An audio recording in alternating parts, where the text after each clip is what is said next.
Mapagpalang araw po sa inyong lahat, mga minamahal. Muli, ito ang inyong abang lingkod na nagpupugay po sa inyo. Nawa kayo ay nasa mabuting kalagayan at harinawa palagi kayong nasa magandang kalusugan at malayo nawa palagi sa mga panganib, kapahamakan at mga sakit. Ang ating ihatid na ebanghelyo sa ngayon ay nasa ebanghelyo ni San Juan, Kapitulo 6, versikulo 47 hanggang 59. Ito po'y ating babasahin. Sinabi ko sa inyo, ang nananalig sa akin ay may buhay na walang hanggan.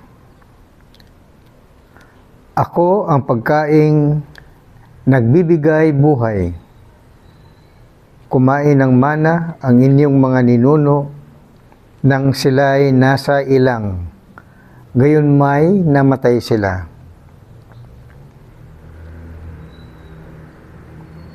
Ngunit ang sinumang kumain ng pagkaing bumaba mula sa langit ay hindi mamamatay. Ako ang pagkaing nagbibigay buhay na bumaba mula sa langit. Mabubuhay magpakailanman ang sinumang kumain nito. At ang pagkaing ibibigay ko sa ikabubuhay ng sanlibutan ay ang aking laman. Dahil dito'y nagtalo-talo ang mga Hudyo. Paanong maibigay sa atin ng taong ito ang kanyang laman upang kanin natin? Tanong nila. Kaya't sinabi ni Jesus, tandaan ninyo, malibang kanin ninyo,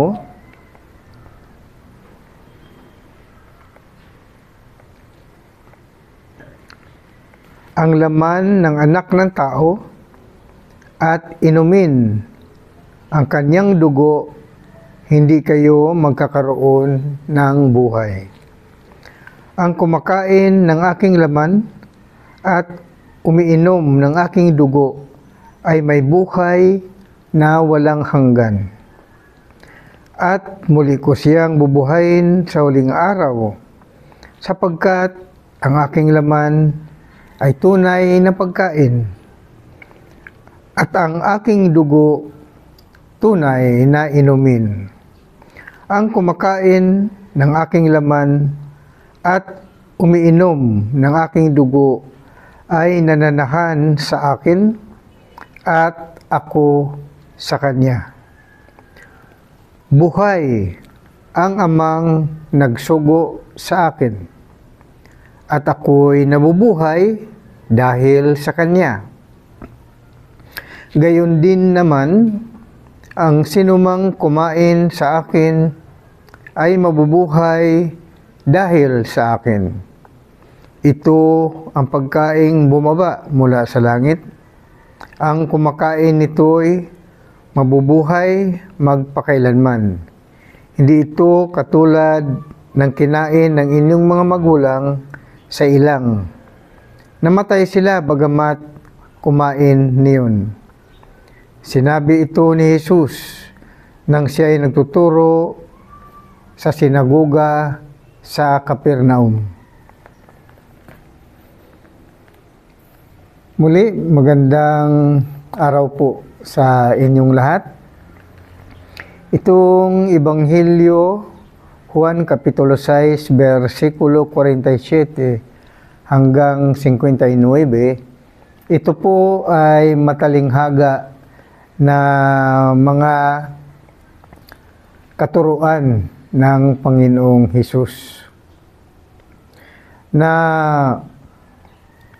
habang tinuturo ng Panginoong Hesus sa mga Hudyo ang pagliligtas ng Diyos Ama sa pamagitan ng kanyang bugtong na anak na si Jesus, na siya nga ang kapiling ng mga Hudyo at nagtuturo sa kanilang sinagoga.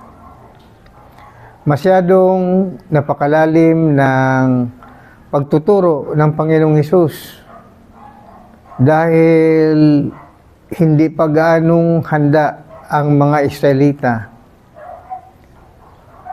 na maunawaan nila ang tungkol sa kaharian ng Diyos sa langit. Dahil ang mga Israelita ay nasanay doon sa lumang tipan ni Moises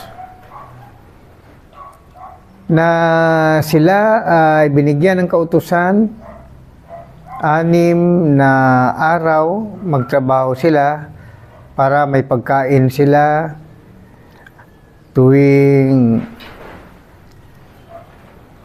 sila ay mangailangan sa pangaraw-araw nilang kabuhayan.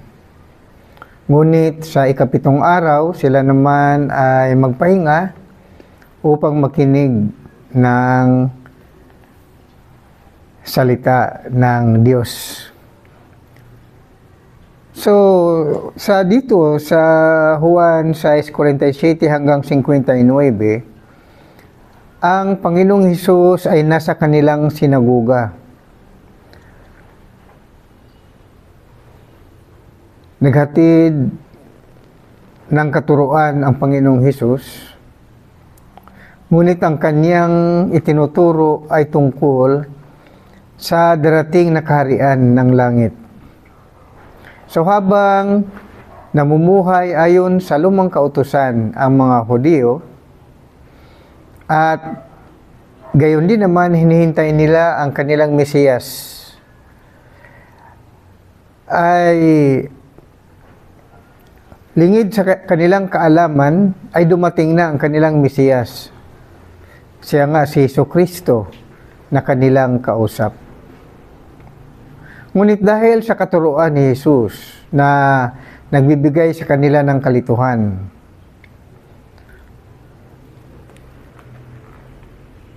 na sinasabi palagi ng Panginoong Hesus na siya ang pagkaing nagbibigay buhay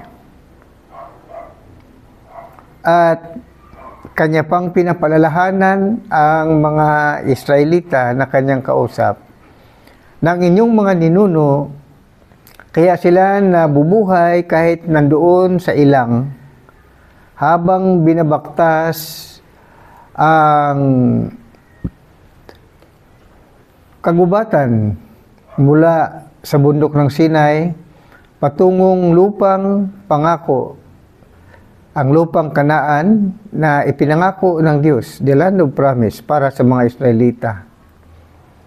Ay 40 taon na inalagaan sila ng Diyos.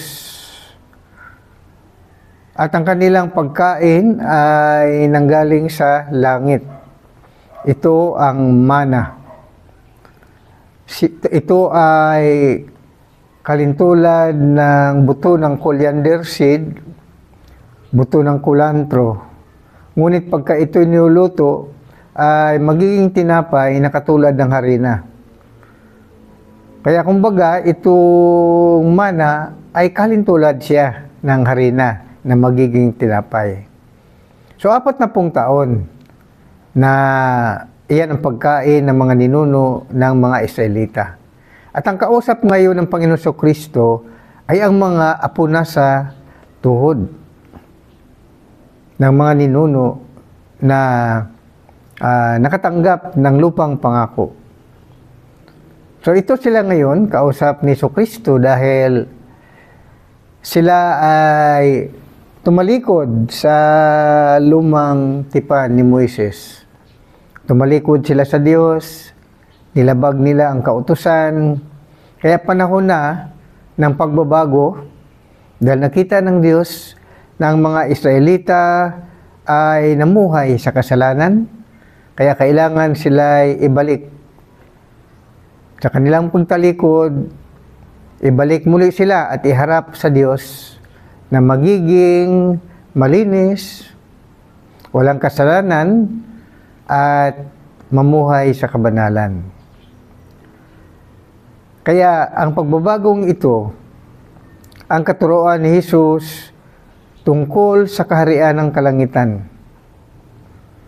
Ibig sabihin, may panibagong pangako ang Diyos para sa mga Israelita. Ito ang bagong kaharian na naroon sa langit. Hindi narito sa lupa, kundi doon na sa kalangitan ang kaharian ng Diyos. Dahil ang mundo ay tinahanan na ng Diyos ng sanlibutan, ang Diablo, ang Satanas. Kapiling ang kanyang mga anghel na mga masasama. Kaya kahit hanggang ngayon, napakagulo na ng ating mundo, ng ating daigdig, dahil ang naghari na nga rito ay ang Diablo at ang kanyang mga masasamang anghel at ang mga demonyo na mga alipores ni Satanas. Kaya huwag kayong magtaka, mga minamahal, kung bakit magulo ang ating mundo. Kaya itong pangaral ng Ebanghelyo tungkol sa pagliligtas, hindi lamang ng sambahayan ng Israel, kundi pati na rin sa ating mga hintil. So, ito ang Biblia. Ngunit sa panahon ni Jesucristo, wala pa ang New Testament Bible. Wala pa. Ang gamit na Biblia ng mga Israelita ay ang Old Testament. The laws and the prophets of Moses at ng mga propeta. Kaya, ang application ng Old Testament ay upang panumbalikin ang mga Israelita, ipalaala sa kanila na sila ito malikod sa batas ng Diyos na ibinigay kay Moises. Kaya babaguhin na ang kautusan. Dahil palagi na lamang sila na namumuhay sa kasalanan. Dahil ang Old Testament, ang pagpapatawad sa mga Israelita ay pinahintulutan sila na mag-alay lamang ng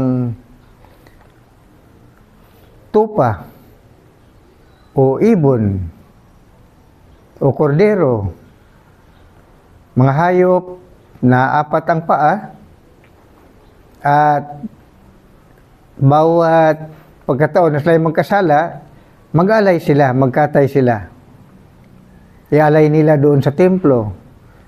At ito'y tanggapin ng kaparian at ialay sa altar at sila ay mapatawad ng kanilang kasalanan. Iyon ang mga seremonyas ng mga Israelita. Ngunit dahil sa hindi naman sila nagpatuloy sa pagiging mabuti pagkatapos nang sila ay mapatawad ng kanilang kasalanan, ay panahon na baguhin ng Diyos ang kautusan. Ang Old Testament times ng pag-aalay ng kordero ng Diyos na 4 ang paa ay ang pinaka-alay na ay ang bugtong na anak ng Diyos na si Jesucristo. He is the last sacrifice. Kaya tawag sa kanya kordero ng Diyos na nag-aalis ng kasalanan ng sanlibutan. Ito ang ipinapangaral ng Panginoong Jesucristo. Dahil hindi pa niya lubusan na itinuturo na siya ang pinaka-last sacrifice. Itinuturo pa lang niya unti-unti na kailangang sumampalataya sila sa Kanya na siya ang isinugo ng Ama upang panumbalikin sila sa Diyos. At kung sumampalataya sila sa pangalan ni Jesus na siya ay anak ng Diyos at siya ay Mesiyas, at sa pamagitan niya ay magkaroon ng kapatawaran ng kanilang mga kasalanan, ay magkaroon sila ng buhay na walang hanggan. Ngunit dahil sa panibago sa kanilang pandinig, ang sinasabi ni Jesus sa versikulo 47, sinabi ko sa inyo, ang nananalig sa akin ay may buhay na walang hanggan. Ako ang pagkaing nagbibigay buhay. Kumain ng mana ang inyong mga ninuno nang sila'y nasa ilang, gayon may namatay sila. Ngunit, ang sinumang kumain ng pagkaing bumaba mula sa langit ay hindi mamamatay. Ako ang pagkaing nagbibigay buhay na bumaba mula sa langit.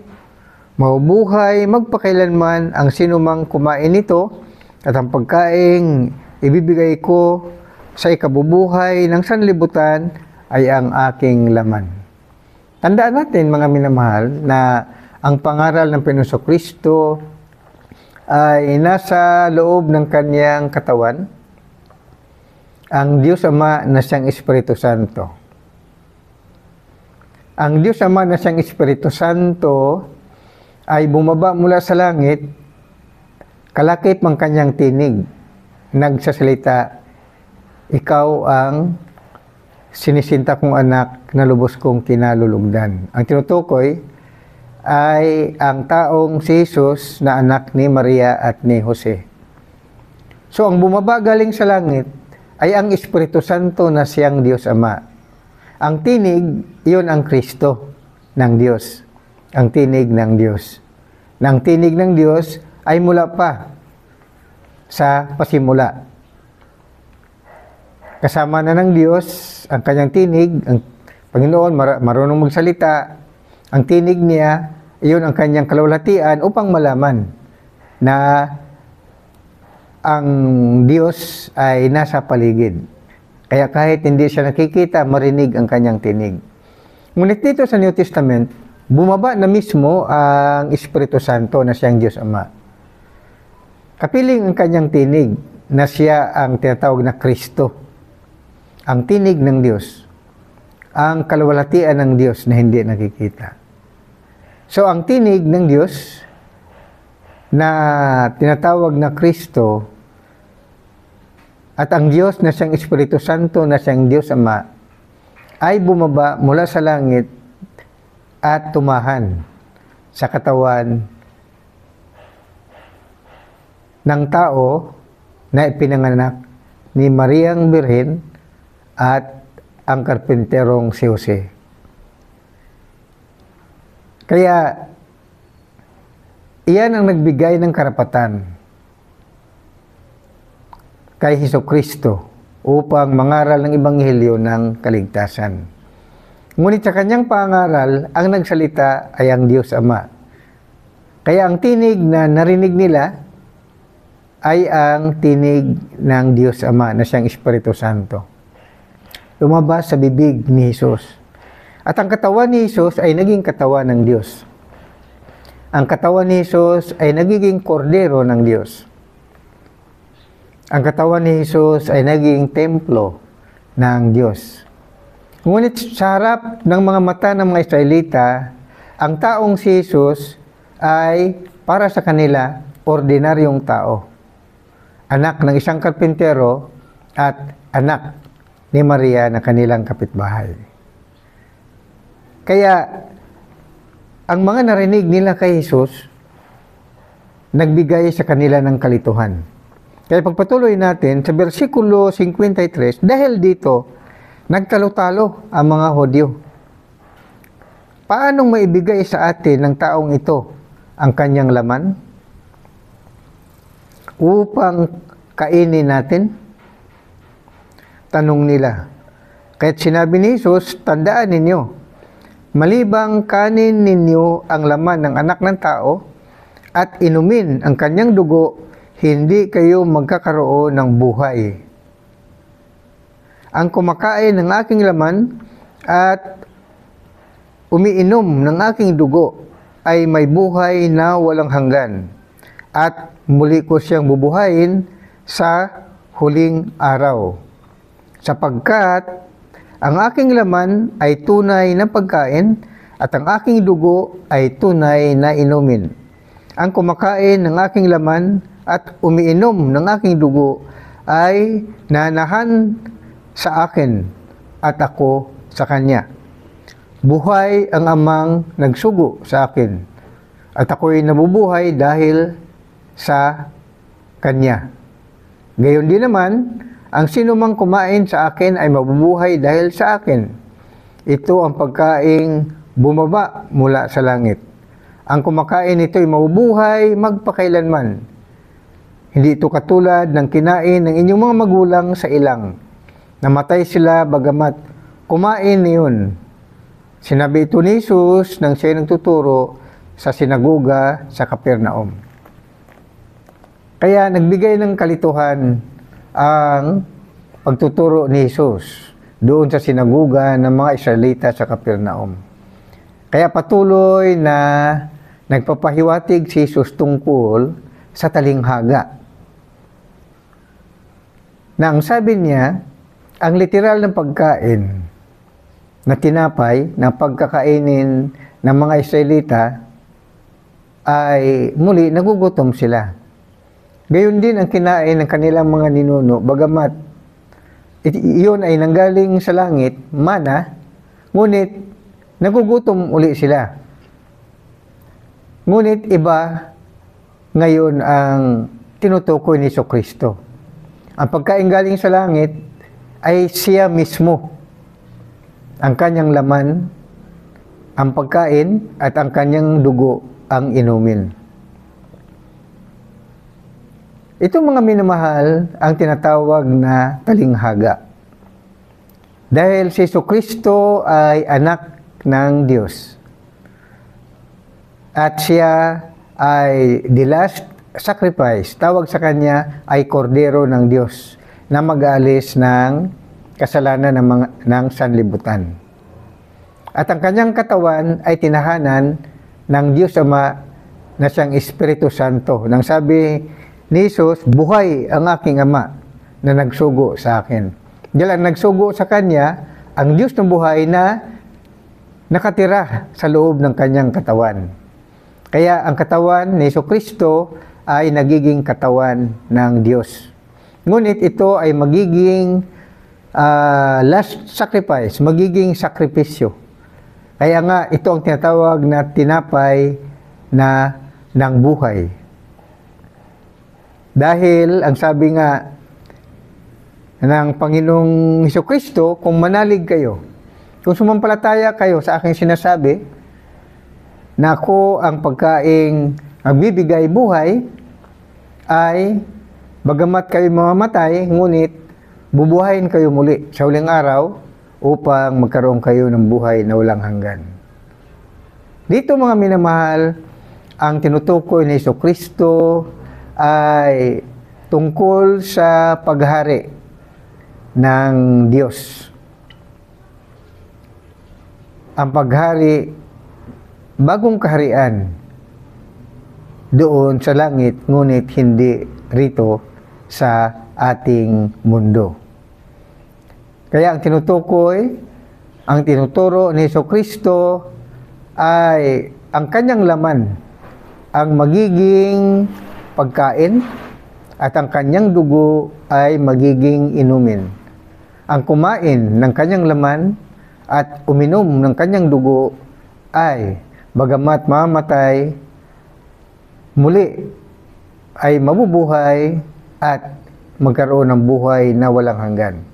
Kung sumampalataya ang tao sa itinuturo ni Jesus. Katulad halimbawa sa atin, mga minamahal. Ito ngayon ang Biblia. Binabasa ko ngayon ang tinuturo ni Jesus. Kung maniwala kayo na sinabi ni Jesus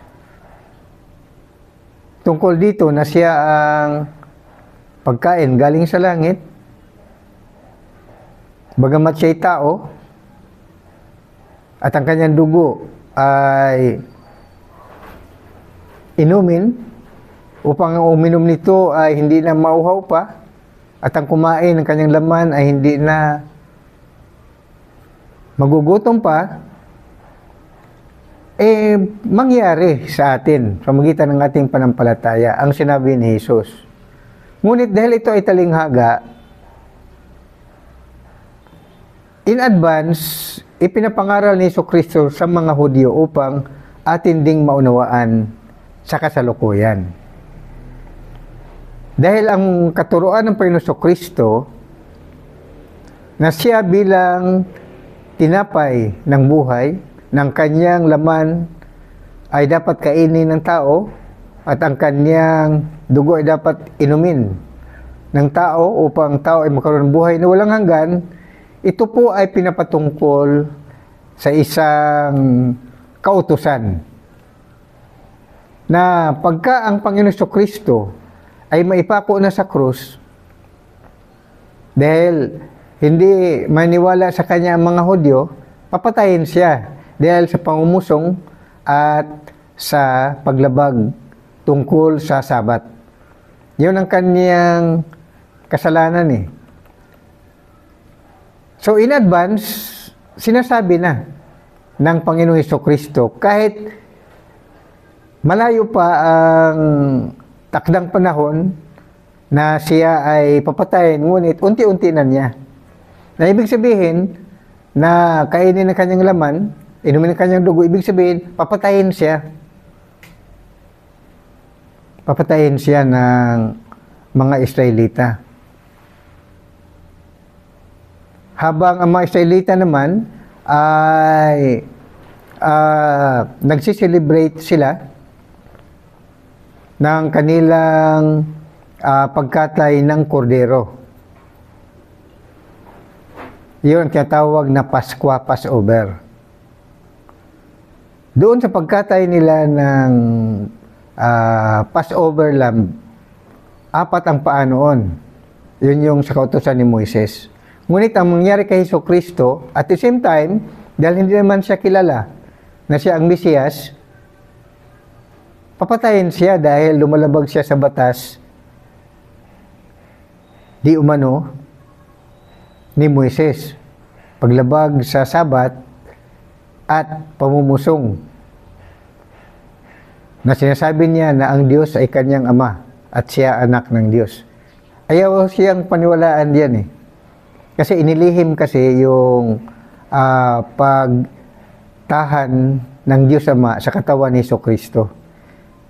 Kasi nga ang katawan ni Jesucristo maging kordero ng Diyos, yun ang mamatay, mga minamahal. Huling alay po yan. Kaya kordero ng Diyos dahil tinahanan siya ng Diyos.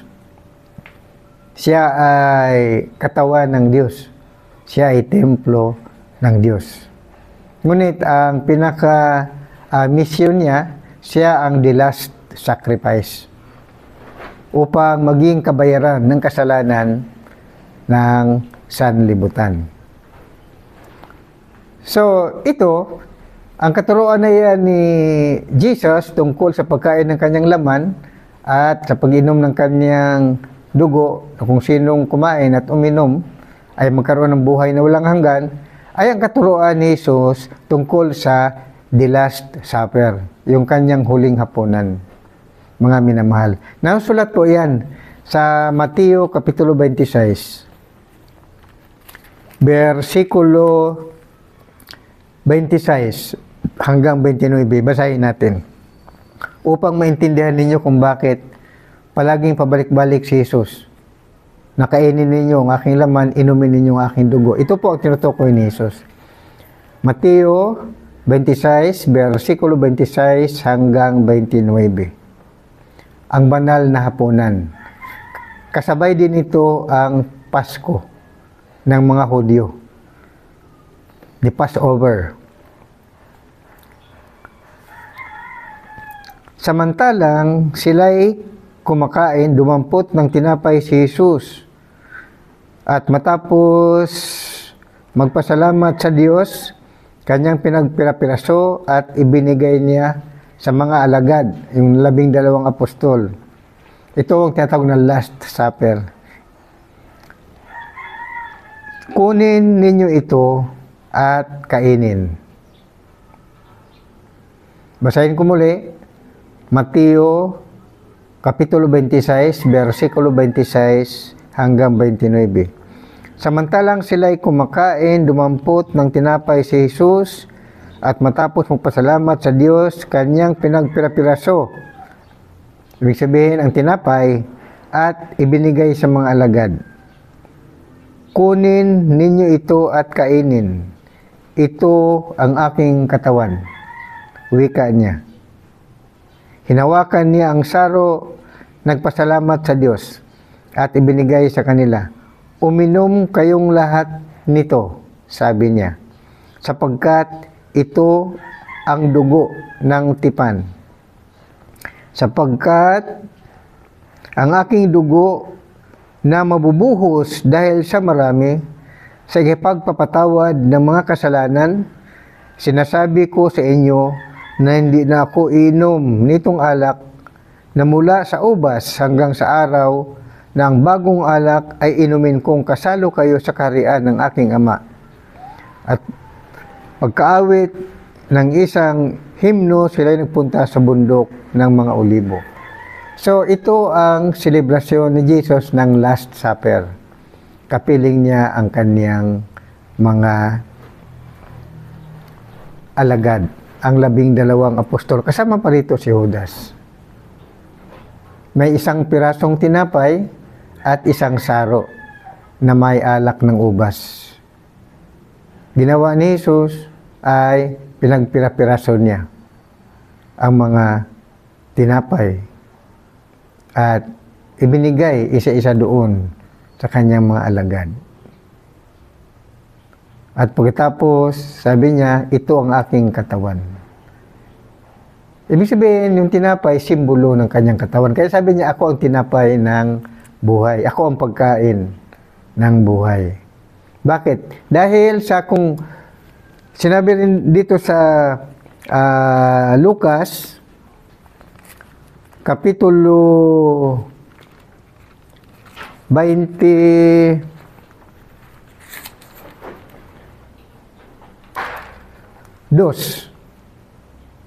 hanggang 19, Lucas Kapitulo 22, 19 hanggang 20.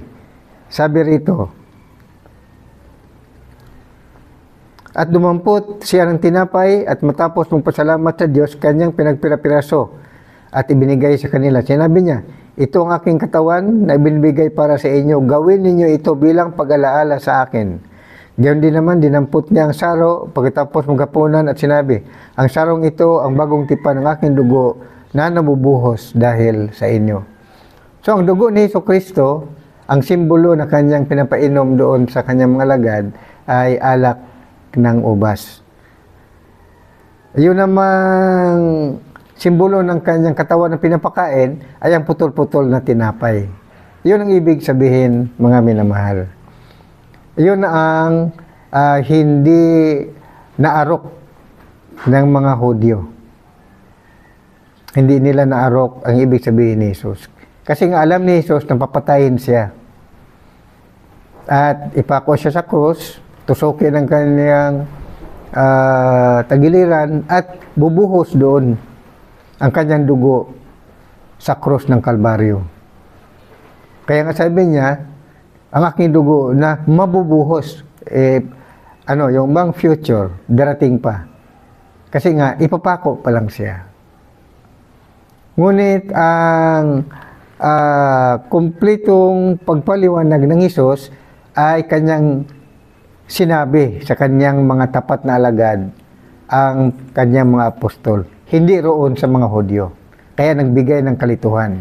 Pero para sa atin, mga minamahal, dahil ako binabasa ko ang Biblia at ipinapaliwanag sa inyo, ito ang ibig sabihin ng Juan Kapitulo 6, versikulo 47 hanggang 59. Na si Jesus ang tinapay ng buhay. Si Jesus ang pagkain